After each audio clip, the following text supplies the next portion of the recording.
টাকা পয়সা আসলে হানিফ কোম্পানিতে ওইরকম কোনো সুযোগ নাই, মানে কেউ টাকা দিবেন কিংবা কেউ টাকা খাইবো 500 1000 5000 টাকা আপনার কাছে খাইবো, এরকম লোক হানিফ কোম্পানিতে খুঁজে পাইবেন না। আমাদের ফোরম্যান সাজু মহোদয়গণ, আমাদের হেড মিস্ত্রি আসাদ ওস্তাদ যথেষ্ট পরিমাণের ভালো মানুষ। মানে এই দিকটা যদি কন কাজের কথা যদি আপনি কন, বিন্দু পরিমাণের অবহেলা, মানে বিন্দু পরিমাণের কোনো ত্রুটি পাইবেন না অন্তত হানিফ কোম্পানিতে।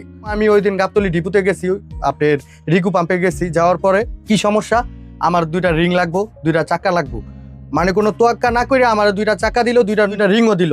আর মিস্ত্রির কথা যদি বলেন, মানে আপনার গাড়িতে যদি বিন্দু পরিমাণের কাজ থাকে আপনার গাড়ি টিপে যাইতে দিব না। আপনার গাড়িতে কাজ আছে চেক করব, যে সমস্যা নাই তারপরেও চেক করব, সমস্যা থাকলেও চেক করব, সমস্যা না থাকলেও চেক করবো। আর সমস্যা যদি থাকে তাহলে ওটা তাৎক্ষণিকলি সমাধান করে দিব। কি এমন মাল লাগবো যে মালটা নাই হানিফের স্টোরে কিংবা হানিফের গোডাউনে, এইটা মনে করেন অসম্ভব। চাক্কা, ব্যাটারি, মোবিল কি লাগবো সব মনে করেন স্পেয়ার, মানে ওভার স্পেয়ার রাখে। আর মিস্ত্রির কথা যদি কন, অনেক কোম্পানিতে আমি দেখছি যে মিস্ত্রিরে মনে করেন ডাক দিলে যেরকম মিস্ত্রির বেতনই দেয় না 3 মাস ধরে। মিস্ত্রি যে কাজ করবো কিংবা কাজের একটা আগ্রহ দেখাইবো, সে আগ্রহ গুরুত্বই নাই, তাদের মুখের দিকে চাওয়া যায় না। আর আমাদের হানিফের কথা যদি কই, কোন একটা কাজের কথা যদি আপনি মুখ দিয়ে খালি কইবেন, মানে আপনারও কওয়া লাগবে না, সুপারভাইজার থাকবো, আপনি খালি লিস্ট করবেন আমার ব্রেকের সমস্যা, আমার এই সমস্যা, আমার ওই সমস্যা, মানে আপনার যত সমস্যা আছে তাৎক্ষণিকলি, মানে আপনি গ্যারেজ পর্যন্ত যদি যাইতে পারেন, আপনার পুরো গাড়ি পুরো পারফেক্ট না করে আপনারা ছাড়বো না। আছে না যে এই মিয়া তুমি কেমন গাড়ি চালাইলা, কেমনে গাড়ি চালাইলা, এটা তোমার দোষের কারণে হয়েছে, এরকম কোনো একটা দিন মুখ কালা করে চোখ কালা করে একটা কথা কইবো না।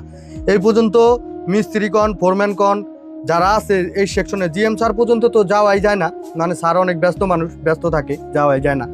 এই পর্যন্ত একটা চা আমি খাওয়াইতে পারিনি, আর ওই পর্যন্ত যাইতেই পারিনি, মানে কমু এই সাহসটাই হয় নাই।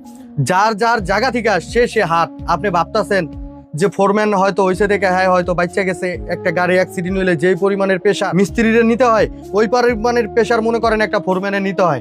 কি ধরনের যে মনে করেন প্রেশার কেটটা হয়, একটা ফোরম্যান যে থাকে সেই কইতে পারবো, আর যে একজন হেড মিস্ত্রি আছে সেই বলতে পারবো কি পরিমাণের পেশার নিতে হয়। একটা কথা যেটা সুনামের সাথে যেটা কই, এটা হইলো হানিফ পরিবহনের দুর্ঘটনা যদি আপনি হিসাব করেন খুবই কম, মানে বছরে 2-1টা, তাও আবার মনে করেন যেরকম গাড়ির ভুলের কারণে, হয়তো ঠিক ত্রুটির কারণে কিংবা রাস্তার কোনো ভুল থাকার কারণে, ড্রাইভারের কোনো ভুলের কারণে কিংবা গাড়ির কোনো ভুলের কারণে, এরকম কথা কেউ কইতে পারবো না। হানিফে একটা গাড়ি দেখাইতে পারবেন না যে এই কাজ লয়ে ড্রাইভারটা চালাইতেছে। একটা নাটের কারণে আমার গাড়ি ছাড়ে না, আমার চাকার 10টা স্টিকের ভিতরে একটা নাট নাই, এই একটা নাটের কারণে আমার গাড়ি যাইতে দেয় না, একদিন পরে ছাড়ছে। নাটটা লাগাইবেন, চেক দিবেন, তারপরে আপনি যাইবেন।